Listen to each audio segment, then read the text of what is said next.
Hey, what's up, my preps? It's Hakim, your Survive You Dean, back with another one. And this time we're talking about the tragic news that came out of New York City in regards to a young man who was stabbed to death when he was walking home with his girlfriend from a wedding. He was someone who was a community service advocate. He was doing a lot of different things for the community. But on this particular night, him and his girlfriend were walking home from a wedding, and they decided to stop on a bus bench, and a young disturbed male, at the time nobody knew he was disturbed, but he was walking by them, and he was moving towards a different direction.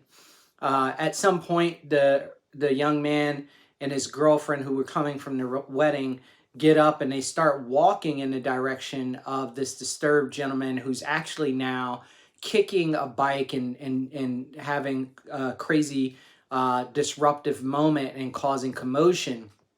And instead of turning around, they continue to kind of walk in his direction, and then that gentleman starts to walk back towards them. And in that process, some words were exchanged.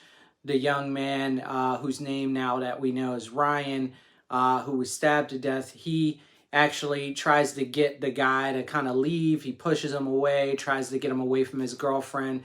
Then the guy pulls out a knife. Not really a struggle ensues. It really was the young man, Ryan, trying to run away. He ends up tripping over the benches, and this gentleman stabs him to death and stabs him in the heart and kills him. And so I don't like to armchair quarterback these things because, we all want to say, oh, I would be completely vigilant, and I would have did this, and I would have did that, and I would have summoned Spider-Man to fight on my behalf or something crazy. But the reality is that sometimes we just don't know how we'll respond, and sometimes we don't have the knowledge or the skills to respond properly. And that's why Survive University exists, and other platforms like it, is to give people an understanding of that these things are happening, and to help inform them on things that they can do to protect themselves and defend themselves. And so beyond the normal, hey, go out and take self-defense, go out and learn how to carry something that might be able to protect you, whether it's a taser or whether it's some sort of foam pepper spray or something of that nature.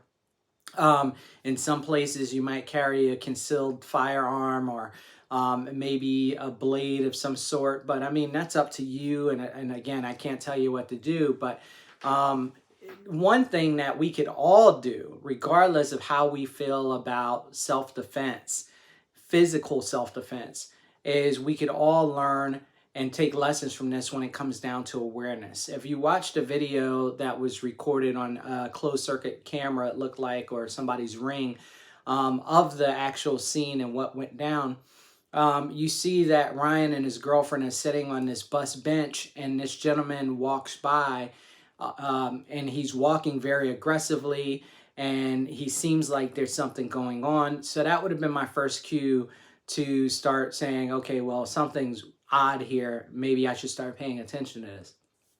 Then he gets a little like not even a few steps down the way, maybe 30, 40 steps down the way. And then he starts having an outbreak or an outburst, and he's kicking this bike, and he's kicking this car, and he's doing all this stuff and making all this commotion. And it looks like from the video that Ryan and his girlfriend, they get up and they start walking in that direction. And that would, for me, be something that it would be a definite no-no. I'm definitely not going to walk in the direction of this person that's having all of these issues, who's violently hitting things and destroying property. I'm going to cross the street, or I'm going to walk the other way with my girlfriend and make sure that we're in a safe space. I'm not going to try to occupy the same space as that person. I'm not a law enforcement officer. I'm not somebody there that's going to need to take charge of that, or supposed to keep the peace in that particular society. This guy didn't ask me for help, none of that stuff. So that would be something, that awareness piece, which is what we tell people all the time, is stay aware, stay focused on your surroundings. understand what's going on out there.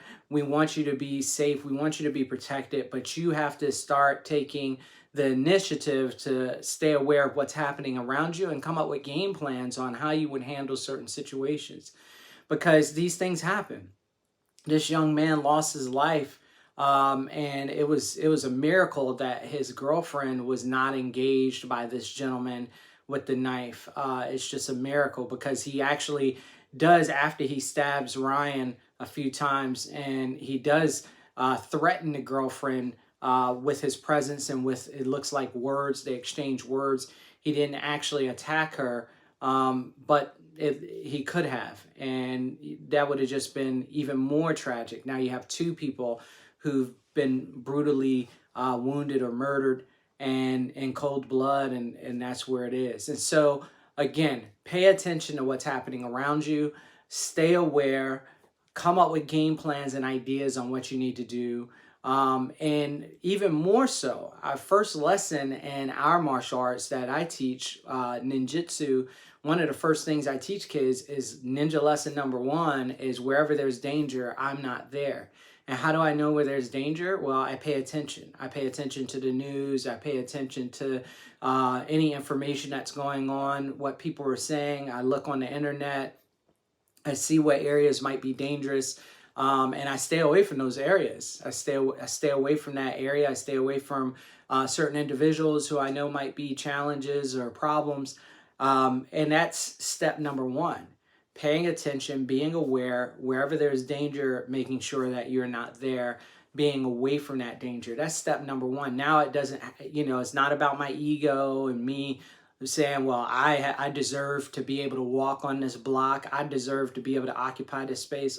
Hey, for the betterment of your life and health and my life and health, I'm just taking off. I'm moving out of here. You obviously have some things going on. I'm going to take me and my girlfriend and my family, and we're going to move away from this situation. I'm not going to be on the street really late at night after a party at a bus stop. I might try another way. Maybe I'm going to get an Uber. Maybe I'm going to ask a friend if they could take me. Again, I don't want to game this too much, because I don't know all of the circumstances. Why did he choose to take the bus? Maybe he felt like he's done that a number of times and it was always safe. Why did they get up and walk in the direction of this gentleman who was having this outburst, instead of just turning around and going the opposite way? All those things are things that could be gamed. But if we just take some small lessons and say, hey, if we know that a situation could be threatening, let's not even get involved in it. If we see something happening, let's move the other way. If we feel like we want to take some action, maybe we can call people whose job it is to do that, like the police or something, to kind of step in and take some action to settle this matter.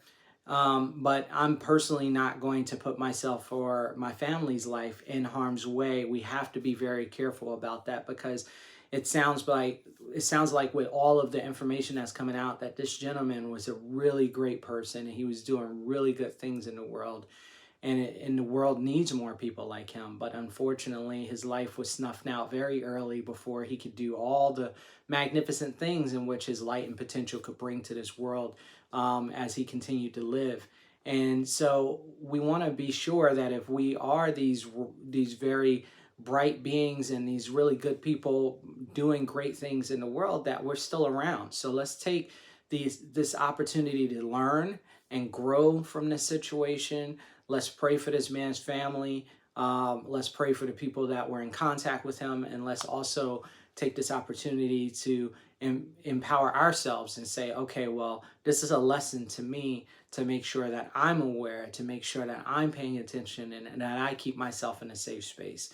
So that is a lesson that we've learned here. That's something that I wanted to talk about, and I hope that you hear this message and that you start doing the things that you need to do to start increasing your awareness and making sure that you and your family stay safe.